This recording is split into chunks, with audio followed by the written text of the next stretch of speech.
The fourth week in the rise of the Floodborne metagame has come to pass, and we have a list for all 24 decks in the top 8s. Now, I might be asking you a few questions. What are they? Well, first one, is it time to have a crab party? Can Steel replace Ruby as the best Amethyst pairing? Is there a chance that popsicles are actually already a flavor of the week that have just come to pass and are no longer going to be a part of the metagame? Lots to talk about on this week's meta report. Let's get into it. The week 4 meta report will consist of the top 8 decks of week 4, which were recorded across 3 reported events from a 28-player event, a 57-player event, and a 64-player event. One was a 1K, the other was for a case of Rise of the Floodborn, and the last being a 1.5K. You can see here the top 2 decks that come in as kind of probably no shock to anybody: 9 Amber Steels, 9 Ruby Amethyst, and then everything else is about a 1 or a 2. What I find most interesting here is the lack of Ruby Sapphire. Across 3 events, multiple top 8s, you can see here that while Amber Steel and Ruby Amethyst are at the forefront of the metagame in terms of success, a deck that was overhyped early, Ruby Sapphire, has nowhere to be found in any of these weeks of events. 4 weeks into the metagame, and this is what the 4th week looks like. In week 4, we saw a resurgence of Amber Steel compared to multiple weeks of honestly just Ruby Amethyst all over the place. There was actually an event this weekend, shockingly enough, didn't even have a single Ruby Amethyst in its top 8. Of course, there was also events that had 4 and 5, but it is needless to say that even in a given area, there was some fault of the deck. Now, while it does remain to be at the top of its game and constantly hitting up in high numbers in top 8s, it's understanding that there are some decks that are trying to compete against it and having success as well with the likes of Amber Steel is enough to say maybe the metagame isn't just solved yet. Let's look into some of the more interesting decks and winning decks from this week in the metagame. Amethyst Steel came in this weekend as the outlier, finishing in 3rd place with the most recorded top 8s with 2. Now, I know it doesn't sound like a lot, but it's enough to stand out from the rest of the pack for us to discuss it. Not only were there 2 of them, this deck actually ended up being in the finals of the 64-player 1.5K event at Coliseum of Comics in Kissimmee, Florida. At first glance, you can see that this deck is really molding into the Amethyst package of the Merlin Min combinations and getting away from Arthur. Now, what does Steel have to offer you over Ruby? Steel has the ability to play cards like Grab Your Swords and Tinkerbell as a more wide and cheaper spread versions, and really more easy to sing versions as well. Amethyst Steel has been the deck of choice that I've been playing at Leagues the last couple weeks, and it's nice to see that a more solidified version of it was able to be successful across multiple events and find its way into the finals of a 1.5K. This deck is really trying to kind of utilize Steel's earlier cheap removal to fend off a potential more aggressive metagame. Having Grab Your Swords and Tinkerbells can sometimes be good enough to replace the idea of Be Prepared. The less targeted removal, but utilization of cards like Fire the Cannon is an honest choice to this deck, rather than going a little higher curve and playing cards like Smash or relying on Let the Storm Rage on, or even Strength of a Raging Fire. While those are songs, this deck isn't really about singing songs similar to its Amber counterparts. What this deck is really trying to do is leverage good cards in the game, drawing a honestly remarkable amount of them, and just outvaluing your opponent through the use of your Steel removal, along with the potential of having cards like Yzma get rid of really truly problematic cards at the cost of giving your opponent 1 card. But what it really does more often than not is kind of remove your laying around 1 cost and 2 cost characters, because this isn't a deck that just is simply about turning cards sideways and leaving them vulnerable. Leaving an Archimedes or a Captain Hook just sitting in play for as long as you possibly need them until you don't, and then you're able to just simply use them away, even in honesty, as early as turn 4, is something to note since we're playing the 3 cost Yzma as well on this list. I think this is a deck that's definitely interesting. It's definitely a different take. It's definitely a metagame choice. And in all honesty, in any game in which the Amber Amethyst deck runs rampant, this deck is a perfect answer to it because it kind of gives you the best of both worlds with still having removal for the majority of what the metagame is putting up for you against you, along with the ability of having the draw power and staying power from Amethyst. And in all honesty, you end up just winning most of your games by luring your opponent to death with cards like Tinkerbell and Yzma, and in some occasions, even Beast. There's some leverage to be had that you should maybe want to include Cinderella in this, as honestly just a 3 lore threat that your opponent has to answer, and if they don't, you just get to gain 3 or 6 or 9 lore. Probably never 9 lore, for being honest. The game is likely over well before then. But nonetheless, having a true character at the end of the game to just honestly put in play and say, deal with me or lose, is an honest choice that I would probably consider moving forward with a deck like this. Merlin Crab is honestly a card that was up and down this entire top 8 at the Coliseum of Comics. The card made its honest true debut in this event, being a focus of either 2 or 3 copies in multiple versions of Amethyst control decks. The list here is played by a friend, Colby Jerish, who was also a top 16 finalist at Miami TCG Con earlier this year. After having discussions all week with Colby leading up to the event about the addition of Crab and the addition of Ursula, this was a true take on a way to modify the deck away and not have to feel the need to play either Arthur or Spellbook. The idea that this deck was able to be successful without leaning on the backs of either of those cards can show you the strength of the deck in itself and the pilot that is honestly playing in the games. Colby told me he played against 5 mirror matches leading into the top 8 cut, in which he had to play against Emerald, Steel in top 8, and another mirror match in top 4. For me, Ruby Amethyst is, again, one of the better decks in the game, if not still arguably the best deck in the best player's hands. Unlike Chapter 1, where I've said in the past, this deck was definitely a lot more well-designed, and it's still evolving. In the Chapter 1 metagame in Miami, Colby actually was the first player to play Elsa Queen Regent, giving a shiftable, stable option in a metagame where 4 strength and 4 willpower is really hard to find on a character. This now is the first edition of Merlin Crab, presenting ways to really tip the scales in, honestly, the mirror match and in other matches all the while. Being able to use your Minnie Mouse Surfer to simply take theirs out and yours is still around is definitely a play that most players are not expecting and can really flip a game upside down.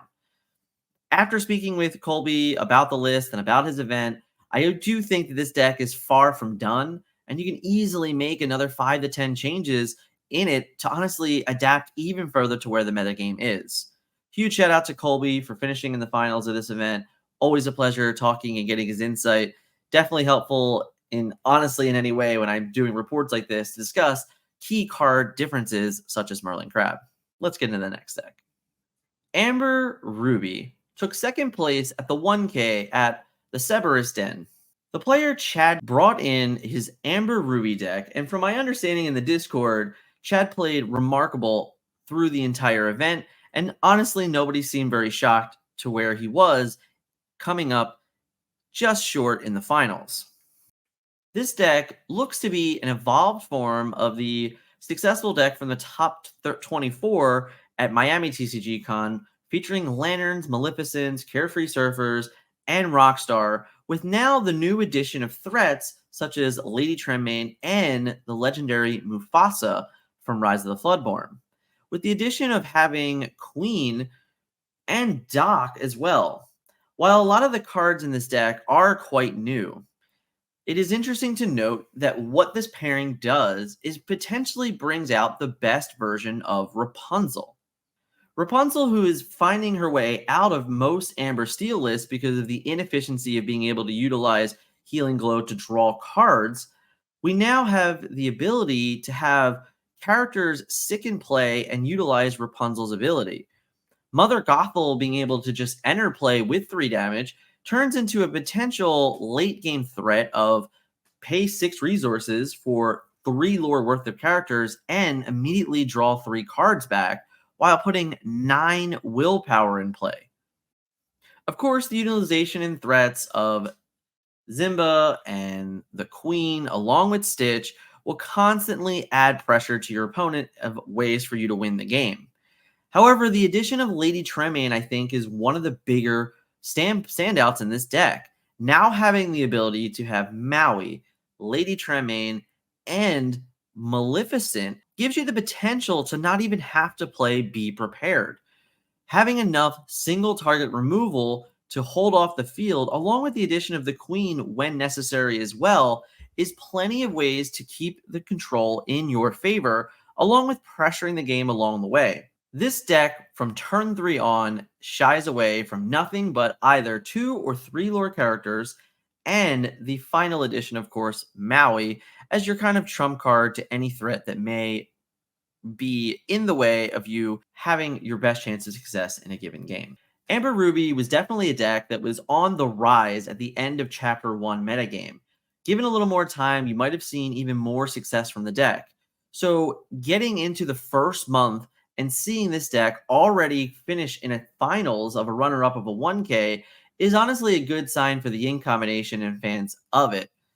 This deck has a wonderful ability to constantly keep your opponents on its toes. The addition of adding Rapunzel's effect to finally being able to do what it's supposed to do and designed to do to give you the card advantage you need is a huge point. Steel has just been incapable of really being able to succeed with Rapunzel that way, whereas I believe this deck absolutely excels with it. If you want to go one step further, you can also add in a card like Dinner Bell. Definitely not 3 or 4 copies, maybe just 1, maybe just 2. It's nothing that you need to go crazy about, but it would be another way to compound on the Mother Gothels and honestly laying around Maui damage of things like that, and utilizing the high willpower of your characters to then later on just draw more cards when necessary. All in all, this is an incredible deck played by what I've been told is a wonderful player of the game to the point where they believe that he would have top 8 it with any deck he so chose. So shout out to Chad because his community definitely thinks very highly of him, and that is wonderful to have within your community of your local game stores. If you're enjoying the content so far, I would really appreciate you hitting that like button for me. If this is your first time with the channel, if you like this type of information, definitely hit that subscribe because later on in the week, instead of doing just the weekly reports, I'm going to take the first month of data, put it into graphs, discuss the best decks, discuss the most played cards within those decks, and things that we need to understand as we look for a way to adapt and evolve the metagame and kind of combat that. So definitely hit that subscribe if you're looking forward to a video like that. Let me know in the comments what type of decks you've enjoyed so far within the Rise of the Floodborn metagame, and if, in all honesty, any of the cards seen in this video are definitely a reason for you to start new and try something different in competing at your local events. Emerald Amethyst makes a return to top 8 form with the addition of Arthur and Company. Of course, I don't think you could potentially have an Amethyst deck these days without Snake, Fox, Goat, and Rabbit. Why not add a chameleon and an owl along with the crab and just truly embrace the animal kingdom with, I guess, even Cheshire Cat? While this list is very aggressive and entertaining, it still brings in some characters and cards that we have not seen too much of recently. Jasper makes a return as a way to combat against alternative aggressive strategies, being able to take away their questing while having a 4 willpower character, which isn't really that ideal for them to have to compete against. The addition of Bounce creates another very intriguing tempo swing. The biggest key factor I have in this particular list, and the wonder is, where's Pinocchio? Why are we not utilizing the bounce strategy to hide the 3 lore 2 cost character? My guess is we wanted to leverage cards like Bounce and like Genie as our uninkable strategies, and we couldn't afford to play Pinocchio. I find it very interesting that that is honestly a route that was successful. This is not, an in combination that I'm going to sit here and tell you that I am the biggest fan of or that I am an overall experienced pro at, none of those things. But when a new card such as Pinocchio had just seen so much success the week prior, winning an event in Amber Amethyst, a version that comes out to play with the ability of adding bounce as another featured way to protect it is a very intriguing thought process of not utilizing the 3 lore character. So I wonder if that is a way to evolve this deck. It's a way to maybe test something new. But all in all, it's exciting to see Emerald kind of get on the board here because it really hasn't had much success overall within the Rise of the metagame so far. So seeing it come out, find its way to a top 8 is honestly a very successful thing for the color itself and the ink in general. So if you're an Emerald fan, then this is at least another starting point that you can kind of go and draw back to as you're still looking for a way to find its home within the Rise of the Floodborn metagame. Amber Steel Songs finds its way to another first place victory, picking up a win at the case event at Dark Sphere. This deck list has seemingly dropped Zero to Hero and added Tinkerbell Great Fairy, and looks like a carbon copy of the winning deck from PAX Unplugged, played by Dave, in which we have the video featuring him if you'd like to check that out. Now, this deck is no shockingly been successful this weekend, as Flute has presented a way for Amber Steel to truly tip the scales in the Ruby Amethyst matchups. The deck is almost as straightforward as it gets, having a 4-of copy of just about everything in the deck except for the 2 Be Our Guest and 2 Tinkerbells. Utilizing all 12 Cinderella options, Stitch, the Queen, Zimba, all of the fun, along with the wonderful song package of Let the Storm Rage On, Strength of a Raging Fire, A Whole New World, Grab Your Swords, and Be Our Guest. I don't want to spend too much time on this list. In all honesty, if you want to hear about this list in depth, you can check the description of this video, my interview that I did with the winner of PAX Unplugged, discussing this deck at length. I'm not taking any away from the player's success this weekend, picking up a deck like this and going on and winning a case for himself. Huge congratulations to you. But I don't think I need to spend too much time talking about a deck that I spent a whole 45-minute interview talking about last week. Check out the video if you want to hear more about the success of this deck. Hey guys, I can't cover all 24 decks in this video. It would just be too long. So what I like to do is present them in a way that you can find them so you can check them out on our website. This has a list of all 24 decks from the weekend. So you can kind of go through the gallery, take a gander, see what you like and what you enjoy and what you want to capitalize on. If you want to hit me up in the comments of a deck you found that you want to hear more about, you can either hit me in the comments of the YouTube video or honestly ping me on Discord. We have a very active chat in Discord about deck lists and all of these events. As I find the information, I always report it there. So definitely check that out. Thanks again for watching. If you haven't yet, hit that like button as we talk about the final couple things from this week. So there was an Emerald Steel in the top 8 of the 1.5K in Kissimmee, Florida this weekend. However, we were asked to remove the deck from our findings. So with that, I want to talk about this list. I'm actually going to give you our deck list. This is the team deck list. This is the deck list that we've been working on, that we've discussed at length the last couple of weeks. So rather than kind of robbing you of the viewpoint of what this deck might look like, this is the version that we've been testing and we've been playing and having some success with. Do I think it's one of the best decks in the game? No. Do I think it's worth hiding from you guys? No. I think it's a deck that, in all honesty, has some legs. It's definitely different. If this is what you're into, if you want to leverage some of these cards, then I think this deck does all of those things. But I also just want to say that, like, I don't think that this deck is found its way, or this version of this deck has been molded to a point where I would choose to play this deck over an Amber Steel or a Ruby Amethyst. In all honesty, I think both of those decks have a lot more success and potential to leverage your skill than this deck does. So all in all, I think that this is where I would be with this deck moving forward. If this is something that you're interested in, definitely hit us up in the Discord. I was talking about it today in chat, discussing all of the different things and reasons why I'm playing certain cards. So definitely hit me up there if you want to hear more about this particular list, or of course, hit me up in the comments. So the overall elephant in the room, in all honesty, is where is Popsicle? Where is Hyrim? Why was there 3 reported events this weekend with no Ruby Sapphire? So the first question is, was it a flavor of the week? Is the deck all draw and no power?